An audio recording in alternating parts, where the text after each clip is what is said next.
From the microbes in our soil and cells of the human body, You're making it sound like we've found a cure for cancer. to exploring the furthest reaches of outer space and the secrets of our deepest oceans. We're going on a deep dive. We continue to celebrate Irish science. On this week's 10 Things to Know About, we go back to the future to discover the next step in renewable energy. Could bioenergy be part of the solution to our increasing concerns around waste and help to provide a sustainable future for our grandchildren?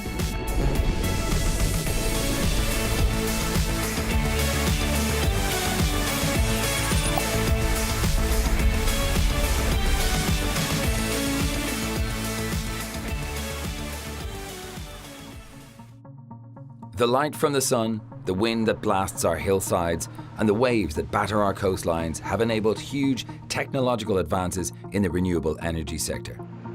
However, the harsh reality is that Ireland is the second worst performing country in the EU when it comes to addressing climate change and tackling greenhouse gas emissions.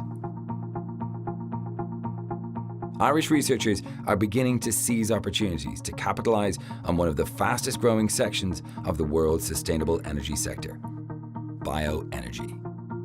We're talking about the future of energy, and yet here I am standing in the middle of a forest. What's the connection? Well, I'm here to meet SEAI's Matthew Clancy to find out. So Matthew, I suppose the clue is in the surroundings, but what exactly is bioenergy? So bioenergy is the energy we get when we burn biomass fuels, and biomass fuels come from things like trees and other organic materials like crops or even waste, food waste and animal manure. In Ireland, about 60% of the renewable energy we produce from bioenergy comes from forest and forest residues. Another 30% comes from wastes and agricultural residues, and the remainder is from purpose-grown energy crops. Is it sort of like a fossil fuel in a way then, bioenergy, because you're burning natural resources, right? Yes, but there's one key difference. When trees and crops and other plants grow, they absorb carbon from the atmosphere, and then when they're burnt to produce energy, they release it back. So a good analogy is to think of it like a sponge. All the plants and trees in the world are the capacity of the sponge to absorb carbon, and when we produce a little bit of energy, we squeeze that sponge a bit and lets out a little bit of CO2, and then when those plants grow back again, the sponge absorbs up that carbon once again. So overall, it's neutral. Whereas with fossil fuel, once you burn it, the carbon goes into the atmosphere and it'll stay there. So it's a cyclical sort of thing, which makes it renewable. Yes, exactly. What are the benefits of bioenergy over other types of renewables? I'd say one of the key ones is that bioenergy can be used in the heat transport and electricity sectors.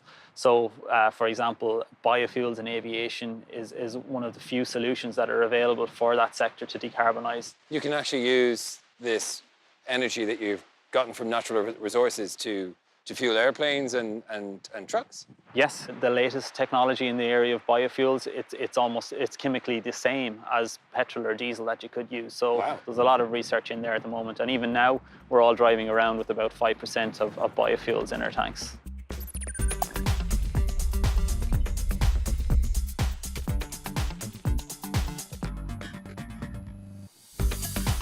At the moment, 9% of our energy or thereabouts comes from renewable sources. 9%. Is that all? That's all. Much more is required. So I guess the most important target is the carbon reduction target. We've one for 2020 where we must reduce our carbon by 20% as compared to 2005, and that gets tougher for 2030. It's 30% below 2005 levels. The most recent projections from SEAI and the EPA show that it's a really hard challenge ahead to meet the 2020 targets. We're really up against it. But bioenergy is really important in any efforts that we do make. So we import about 69% of our energy, and that's almost entirely fossil fuel. By using bioenergy, we can become more self-reliant and energy independent. There's opportunities there to exploit our resource more.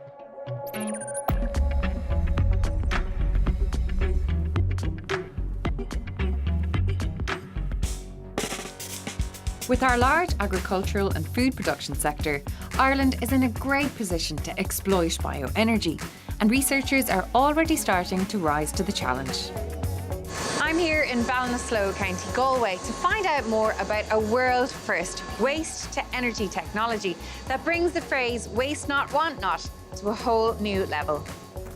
By the end of 2018, Ireland's dairy farms are expected to produce more than 7.5 billion litres of milk. That's a huge level of production, but also a significant level of waste. Wastewater from dairy processing plants contains organic compounds, nutrients and pollutants, so it has to be treated before being discharged into rivers and waterways. And that's where EP5 comes in. Michael Murray is Managing Director. What's the traditional way that this wastewater has been treated? That would be aerobic technologies. They are highly energy intensive in nature. They're large cylindrical tanks or large rectangular tanks where there's oxidized bubbles which break down the organic matter, converting that into a sludge, and then the water is cleaned up to a stage that it can be eluted then into the local river or to the local sewer. And you have developed a new way, a new technology in order to treat this wastewater. Yes, we've developed what's called low temperature anaerobic digestion. And what that simply means is we have developed a specialized type of microbe that was developed in the lab at the National University of Ireland in Galway that breaks down the wastewater pollutants at a non-temperature dependent level. So normally those microbes, like what's in your stomach, normally have to work at above 30 degrees Celsius, but the microbes that we use can work as low as 4 degrees Celsius.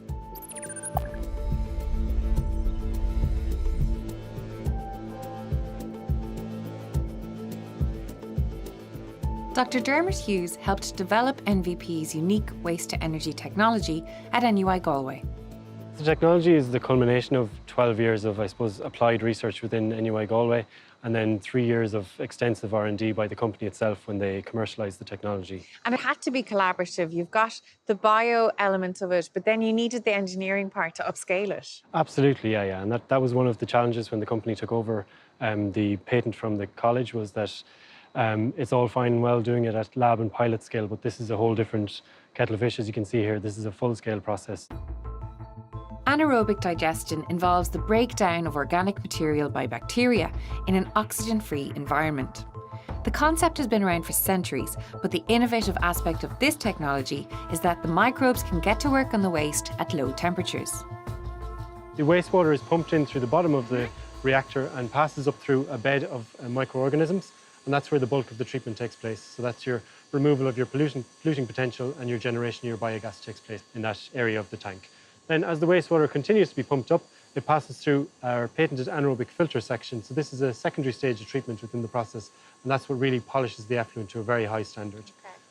Wastewater continues then to overflow out of the tank. In comparison to the conventional activated sludge process, which relies on aerobic microbiology, this process is significantly different. The old process, while it worked very well, it was a very energy-intensive process. You also had the generation of a significant amount of secondary biomass or sludge that needed to be processed and managed. So with our system, you reduce that, but you also have significantly less energy input went into our system, typically 10% of what you would use in a conventional system. Wow, so that's a massive improvement on the amount of electricity we would need to clean the wastewater. Certainly, and that's not the only benefit. You also have the benefit of generating a usable fuel in the form of biogas from the process. The biogas that is produced can be used as vehicle biofuel or to produce carbon-neutral heat or electricity. Aoibhinn Dairies were one of the first to take up the technology, and Jerry Ryan is their quality and technical manager. We had a conventional aerobic activated sludge plant. It was reaching capacity. We were growing the business here, so we needed to do an extension. And what was it that convinced you to adopt a new technology? Because that can be quite difficult for a business to do, take on something new and you're not quite sure if it's going to be beneficial. It was a bit of a challenge, but the college developed a test rig, did about 5 litres per hour, but we had it on site for 3 months, and it actually did what the lads in the college said it would do. The big driver for us was energy cost. This is a very low energy operation. There's practically no sludge generated, so there's no cost on sludge disposal. The process is working, we're getting good treatment, we're generating the biogas. So you're saving money and you're saving the planet. So far, so good, yeah.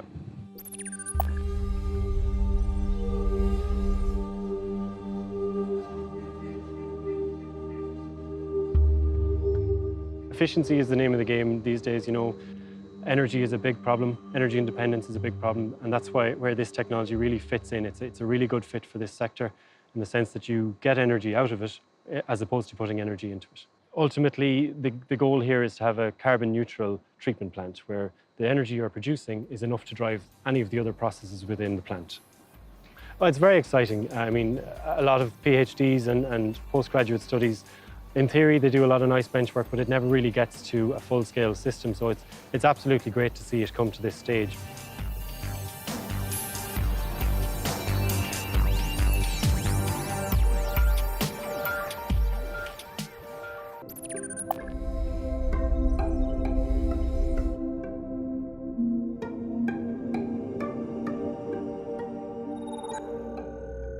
With plenty of fuel to burn, motor racing has been criticised for not being exactly emission-friendly. But a few years ago, a team of engineers from Warwick created a working Formula 3 car that set our environmental hearts racing. Its bodywork was created from recycled carbon fibre, its wing end plates from potato starch, and its steering wheel made from remoulded carrot pulp, of course. So far, so green. But a driver sitting on a seat made from flax fibre ain't going nowhere without some biodiesel to burn. So what about the energy that powered the pistons? Well, the fuel added to this car's fire came from a combination of vegetable oil and, wait for it, waste chocolate. Waste chocolate. Now I know what you're thinking, no such thing as this. You can't power a car with an oxymoron. But yes, this recycled racer was powered by parts of the chocolate production process that don't end up tickling your taste buds. Indeed, many of today's biofuels are made from a process called trans-esterification, which involves combining oils, or in this case, waste fats from chocolate, with alcohol to create biodiesel. So if being chocolate powered is not enough for you to name this particular streetcar Desire, the next time you're on a chocolate fueled sugar high, just remember what else those calories could be powering. See you next time.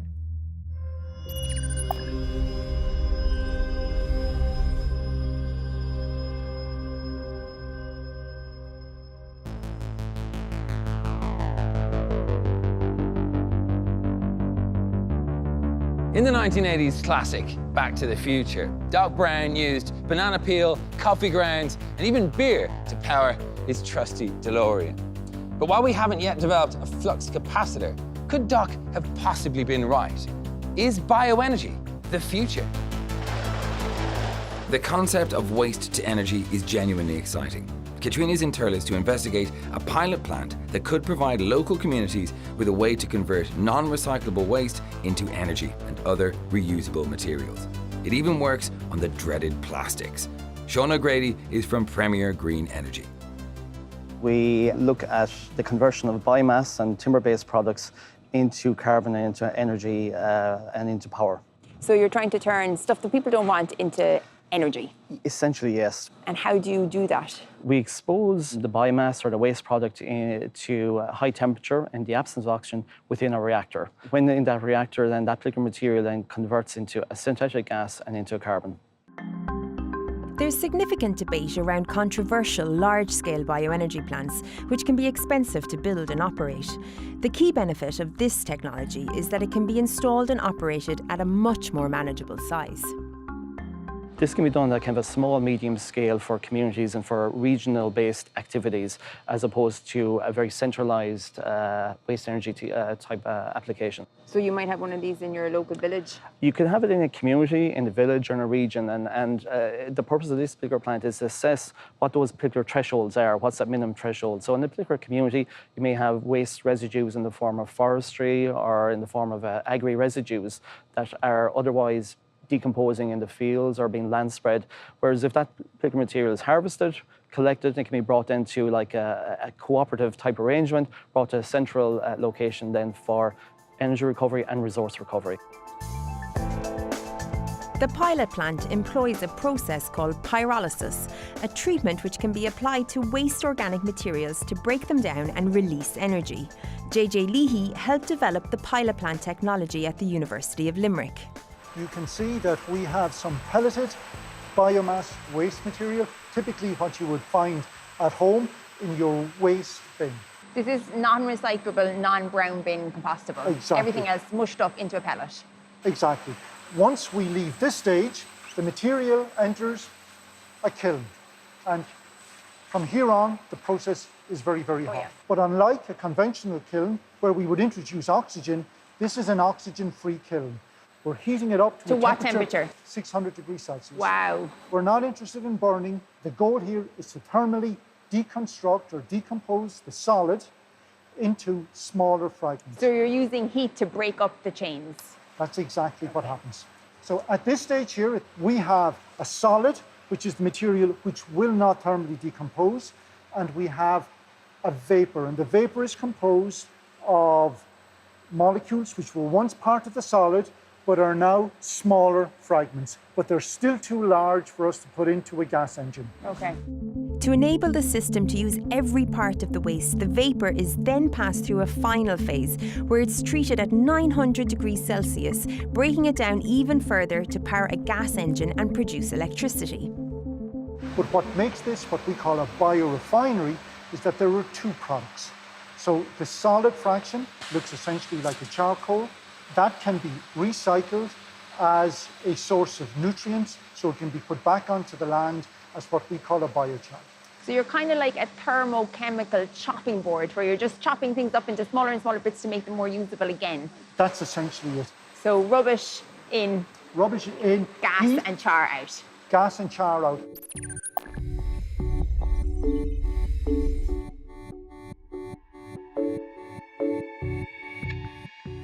JJ, this is the raw material that you started with. It looks like the contents of a Hoover bag. That's essentially what it is. What other waste products can you use? So to date, on this plant, we have tested a wide variety of biomass materials, waste wood, energy crops. We've also tested sludges. And do you get different energy out according to what you put in? Absolutely.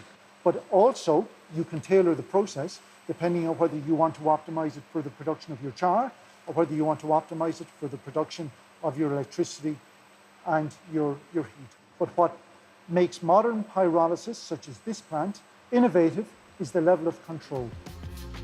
The technology can even process and break down hard-to-recycle plastics, including single-use supermarket bags and even tyres to help reduce landfill, and all while producing bioenergy and displacing fossil fuels. So what kind of an energy output are you talking about? Typically from 1 tonne of biomass per hour, we can achieve 1 megawatt electrical and 2 megawatts of thermal. Okay, and in terms of houses, what does that mean? So you can anything from 100 houses up to 1,000 houses, depending on their electrical consumption. How far are you away from like ordering one of these off the shelf and saying, yes, we're going to get one of these into our community? Most of these projects are very much bespoke orientated. We have a number of projects in the pipeline. And we would say within the next kind of 12 to 24 months that there'll be actual on-the-ground applications. Because it kind of seems like a no-brainer, really. It solves your waste problem. It's good for the environment. It's good for the local community. Good for jobs in rural areas. Yes. What's the catch? The only catch is being able to resolve any issues around the planning or permitting. Okay. Which is just paperwork. It's bureaucracy. Waste-to-energy technologies like pyrolysis can introduce large amounts of renewable energy onto the grid. But one of the key challenges to the uptake of bioenergy is how to manage resources and make appropriate use of the land. Researchers such as Mike Jones from Trinity College Dublin are projecting scenarios far into the future to analyse the best environmental approach. This is a very keen time for us to be thinking about carbon emissions. And that's why you're looking at the distant future, 10, 20, 30 years from now. What can we do to think about those things? Well, there are things we call negative emissions technologies, nets. And there are various ways in which we might anticipate basically sucking CO2 from the atmosphere. There are materials that you can spread on the soil, on the ground, right, that do absorb CO2. The other area that I'm particularly interested in are biofuels. Growing trees, short rotation forestry, or growing grasses. I've been interested in a grass, the miscanthus grass, which has received some enthusiastic support in the past, but to be honest, so far, our attempts at exploiting it have been pretty ineffective. When energy crops like miscanthus were first introduced, farmers received government subsidies to grow them. But from the outset, there were economic challenges and limitations relating to local power plants that could burn them. The economic crash put the industry on hold. but renewed efforts to transition more peat-burning plants into biomass plants by 2020 could provide a more sustainable market for energy crops.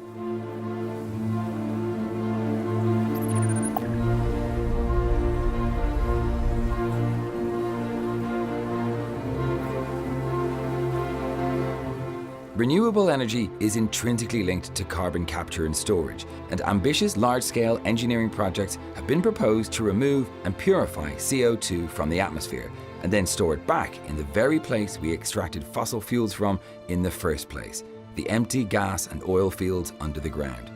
However, carbon capture and storage is expensive, and many of these concepts are experimental, so its future is still unclear. All these processes are long-term. What we really need to do is to decide what is going to be applicable here. Can we use more bioenergy? Do we have the land to do it on? There are no silver bullets, you know, we know this, we keep repeating this. And bioenergy is not going to solve the problem. It can make a contribution. I think it can make a really big contribution in the way that we manage our land.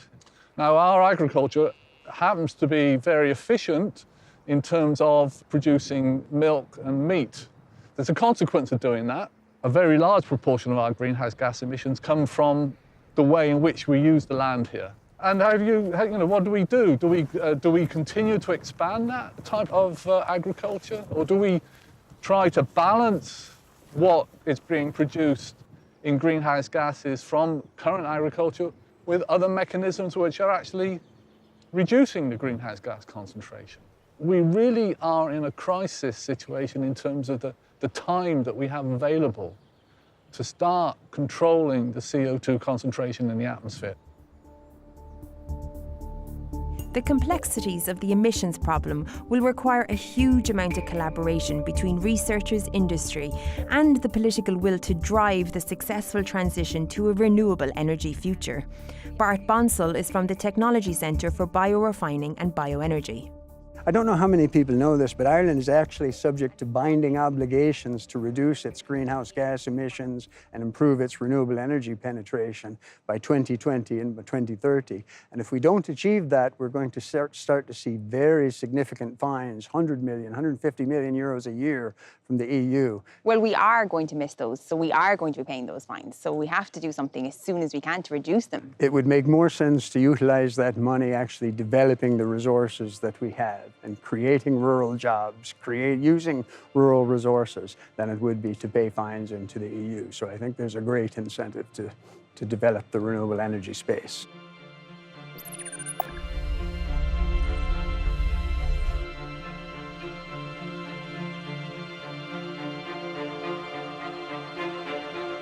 That's our 10 things to know about bioenergy. Next week, we look at exciting developments in cancer research.